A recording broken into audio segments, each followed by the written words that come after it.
So no matter who you are or what you plan to do, learn how to read. It opens up a whole new world. So we are now 5 days into August, and at this point, unless Konami forgot how calendars function, it's pretty safe to assume we're not going to get a new box anytime soon. And like I mentioned in my last video, I will not be digging into the disguised money shredder known as a selection box. So this leaves me with only one option for new content to mess around with, and since I've already done an Evil Hero video, it's time to take Captain Edgelord's skills and abuse them in places they were probably not intended. Which leads me to today's video. Supreme King DDD. Now just before I get into the list, just as a friendly reminder that if you are enjoying the content you're watching or find any of it useful, to please leave a like on the video down below and consider subscribing to the channel whilst you're down there. I'm getting pretty close to 50k now, so I'd really appreciate all the subs I can get. It's completely free and you can unsub at any time. Alright, so this deck list worked a hell of a lot better than I thought it would. Of the 10 games I played with the deck, I simply won all 10 of them. Obviously a lot of luck factors into that and it's not exactly the best sample size, but I think it's a pretty decent proof of concept for a new way to play DDD. So what exactly is new here? Well, basically the entire list is very stock standard, with the only major difference being the removal of the DD fusion spell you're probably all familiar with. In exchange, we're using the brand new fusion spell, Dark Fusion. This card simply acts as a standard polymerization for Fiend type monsters, with the added benefit of whatever summon you do with this card, it cannot be targeted by card effects on the turn it's summoned. Now the main reason we're using this card over the standard DD fusion spell is simply because it lets us activate the skill Supreme King's Castle Revelation. If you have a polymerization or fusion spell card in your hand, you may reveal it to play one Supreme King's Castle from outside of your deck. Now this field spell does a bunch of stuff, but you can ignore most of it. All you need to know is that when a Fiend type monster battles an opponent's monster, you can send one evil hero from your deck, or the extra deck, to the graveyard. Your monster gains attack equal to the level of that monster sent times 200. So whenever one of your DD monsters gets into battle, you may instantly send a Malicious Fiend straight from the extra deck to the graveyard to grant your monster a bonus 1600 attack. But keep in mind it's only once per turn, but it can be done during either player's turn. As for the rest of the list, like I said, it's your pretty standard DD stuff, so I won't be going through that. Alright guys, that'll be it for the decklist portion of the video. The rest of the video will be gameplay with commentary showcasing the list in action. Remember, if you are enjoying what you're watching or find any of the content useful, to please leave a like on the video down below and subscribe to the channel whilst you're down there. Enjoy the gameplay. Alright, let's get into it. So like I mentioned earlier, I played 10 games with this decklist and won all 10 of them. Nothing too special, as a lot of these replays were kinda lucky. As you'll see in some of the gameplays, I wasn't exactly stomping some of the games and probably had no business winning them. But I'd say it's a pretty good run. Definitely a good proof of concept for people that want to try, maybe spice up their DD decks with something new. This definitely felt really nice, especially considering DD doesn't really have a skill for itself already. So it's nice to have like a new skill for it to use and play around with. Alright, so first opponent was a Thunder Dragon player.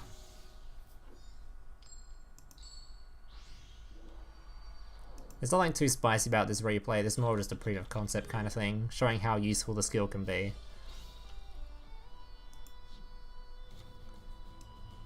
I was quite surprised at how well this deck list actually did.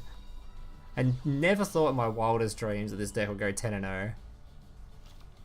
Especially considering like normal DD generally doesn't do that well by itself, so... Anyway, so opponent uses his Lupine, banish the Roar, to then put Hawk on the board, which returns to hand at the end of the turn, so set up for his next turn. And as you can see in the graveyard, he has a Stego Cyber. Very important to note that card in a few seconds. So we start off with activating our skill, because we've got our fusion in hand, to put our Supreme King's Castle on board. Then for some reason I decided to activate the Dark Fusion, even though he had nothing to target it with. This is just out of force of habit. I could have just used the slime and fusion summon that way, but either way. Fusion summoning out the Genghis. Then we summon our Nighthowl to special summon back the Pendragon. Synchro summon into Alexander, and because we special summoned, we can use Genghis' effect to bring back the Pendragon, discarding a card to buff his attack a little bit more. Then we go to battle. So we first of all try to swing in with our 6000 attack Alexander. Of course, he's not going to take that damage. He's going to activate his Stego Cyber Engrave to lose 1000 life points, special summon it to the board, and remove all the battle damage he was about to take. And normally from this position, we wouldn't have lethal on board, because we've only got a 2000 attack monster, we can't beat over this, so we'd have to use the 3000, and then we'd be left with 3000 life points and a 2000 attack monster, so he would survive. But in this case, we've got ourselves a brand new little field spell here. Swing in, boost it to 3600 attack, and easiest lethal of my life. Thankfully no other hand traps. Yeah, it's just a nice little example of the field spell in action. Alright, next up. So keep in mind that you don't draw the field spell every game, or the fusion spells every game, so you can't always activate your skill. So a lot of these replays, we didn't actually use the skill all that much. So a lot of these replays will just be showing the DD deck in action.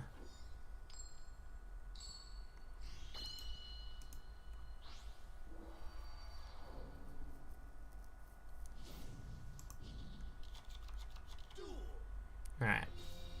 So very standard Blue Eyes gameplay came out of this guy. The classic, we're just going to set a bunch of trap cards and pass the turn with a stone in hand. So we can activate our Dark Contract to search for the fusion monster, the slime. Activate Slime's effect to then use material in hand to special summon out a Genghis. He karma cuts this, unfortunately. So we use Slime Engrave, banishing it, which allows us to special summon a DD monster from hand, in this case Pendragon. We could have used Pendragon's effect then to discard this, then destroy back row, but in this case he just activates the trap hole in response. How? Bring back the Typhoon, summon out Alexander, and do 3k damage, and set our trap card. You're about to see the most satisfying ending to a game. So he special summons out the Blue Eyes using his stone, and then it goes on to his turn. And now we've got ourselves a contract set. Can't use its effect to destroy anything because we haven't got any cards to discard. But thankfully, when he swings in, the Dark Contract's effect activates, which reduces or buffs all Fiend type monsters during his turn by 1000, and he gets splattered.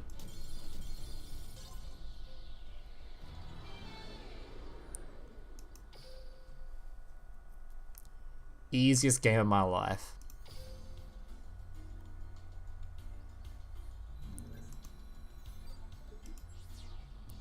Alright, this is a Harpy player. I don't think we had any business winning this game, to be honest. I think this guy... I don't think this guy necessarily misplayed. I just think he, I don't know, maybe he bricked a little bit. His hand wasn't too great. Alright, so we're just going to pass the turn because we have Kiteroid, and as we're like a going second deck, we like to OTK. We don't want to summon a bunch of monsters for them to be removed. So we don't actually have any, like... None of our monsters do anything during our opponent's turn. There's no, like, quick effect pops or negates here. So if we can just wait till our turn to try to kill our opponent, generally that's best. So if you've got Kiteroid in hand, feel free to just pass the turn. Also, we're not activating this on turn 1 because, obviously, you know, hunting ground.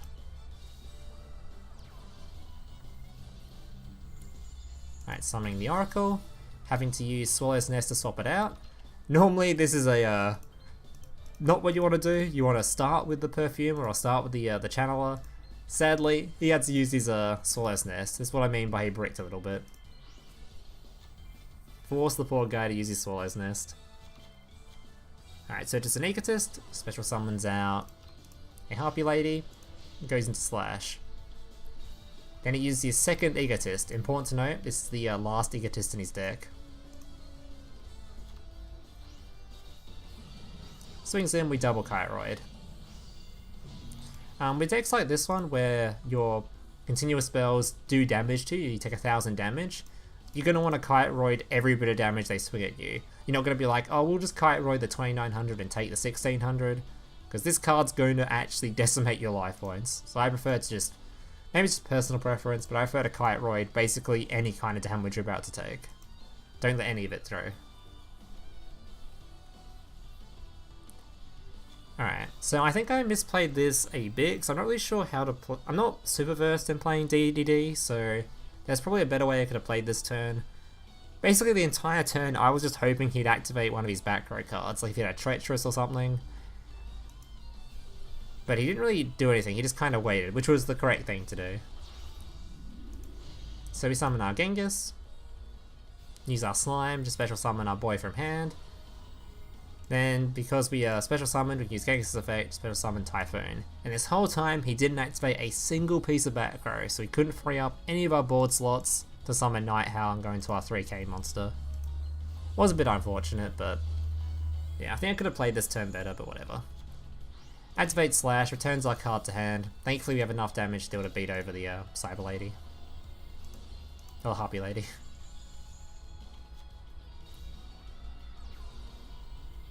Thankfully though, as I said earlier, he's used both his Egotists already.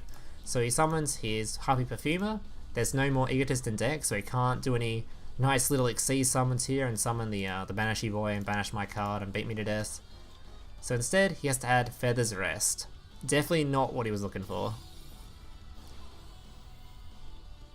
This also locks him into only wind monsters, so we're pretty safe from here. It's hard for him to just fall and lethal us. Swallow's Nest, and we saw him for Channeler. And we discarding, special summoning, and going into a second Slash. Then beats over. Thankfully, when Genghis is destroyed, you can add back one of your contracts.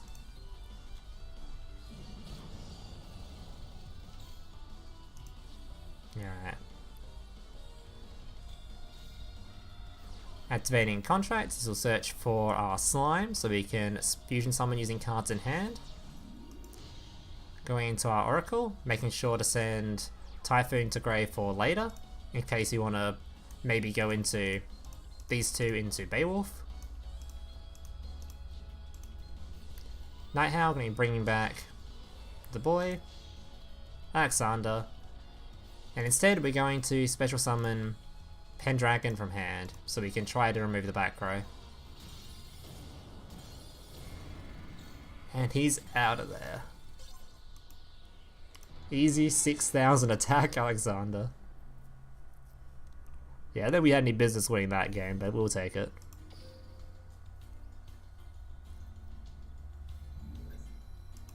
Alright. I forget what this guy was playing. Oh yeah, this is the TG guy. This game was fun. Because playing against TG, you have to use quite a bit of brain cell. This was the final game too. This is the 10th game for the 10-game win streak. Alright, he's playing an interesting list too. For some reason he has like cards of consonants and blue eyes stuff in there. I don't know what was going on here. Either way, he summons his Guardian, gunning and add back the Serpent, then summon the Serpent. Bring out level 1, go into Magician, activate his skill, put a level 2 on board. So for those of you that don't know how TG works, this guy's entire plan from here is he wants to activate this card's effect during my turn to go into a Black Rose Dragon and nuke my board, and at the same time activate this card's effect on the Black Rose Dragon to summon Onimaru, who's immune to the destruction. So he gets an Onimaru on board and a clear everything else. Very important to note with TG is cards like this can only use its like quick effect synchro summon during the main phase. Very important to note. So first things first, I use Contract to do a search.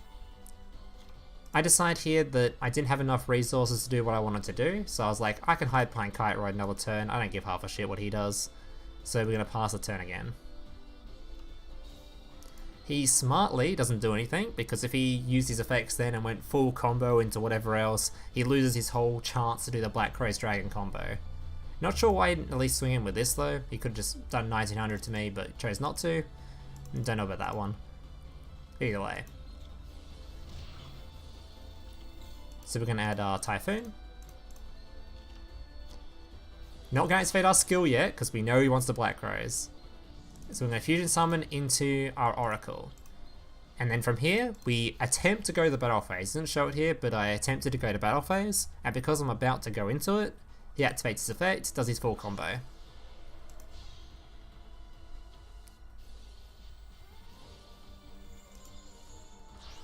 Black Crow's Dragon nukes everything, summons Onimaru.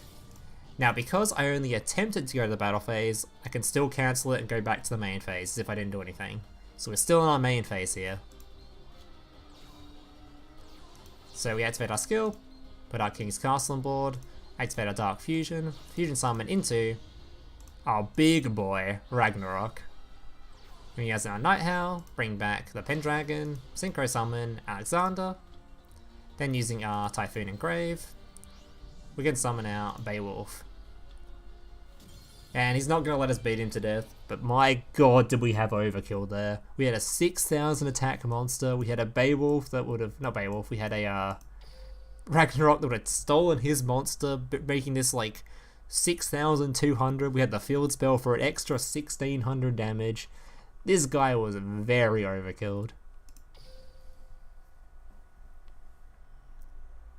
Alright, and final replay, I decided to save the interesting gameplay for last. So, sometimes when you play against some people, you kind of wonder, are these people really human? This is one of those times. This person was a very interesting duelist, I could say. Not that I played it particularly well, but yeah, this guy was very interesting. So passing the turn, we have Kiteroids in hand. He was a Galaxy Eyes player. Now normally against Galaxy Eyes, this deck isn't that bad. It's actually pretty damn good because Dark Fusion makes it so that your monster's untargetable, and basically every kind of removal that Galaxy Eyes uses is targeted, whether that be their Treacherous or their whatever their banishing spell is, or even their Galaxy Eyes itself is target. But sadly, we did brick a little bit, as you'll see in a sec.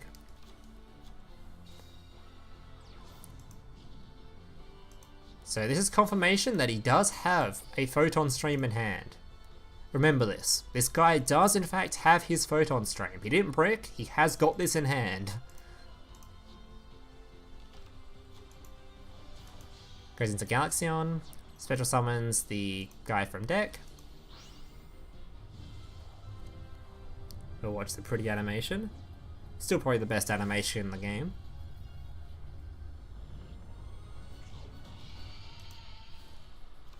Alright, then sets 3 cards and pass the turn.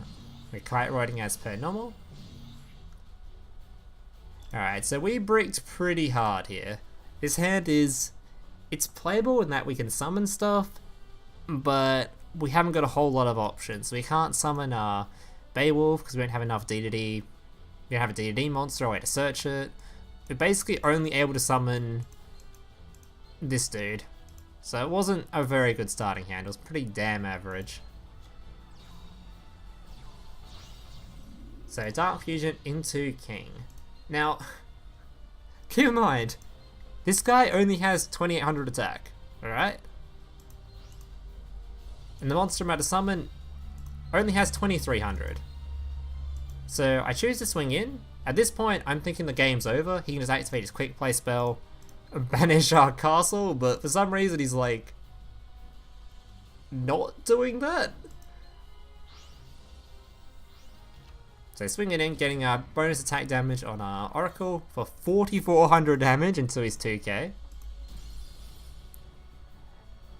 Alright, now he activates his Photon Stream. So he had this on board. He could have just banished my field spell at any point. But no, he decided he just wasn't going to do that. Okay, and then he could have done it here. He still could have removed it here. Could have redeemed himself. And we had no way to beat over this. It's 3k to 2800. But he banishes the monster. He banished the monster. And then he swung in.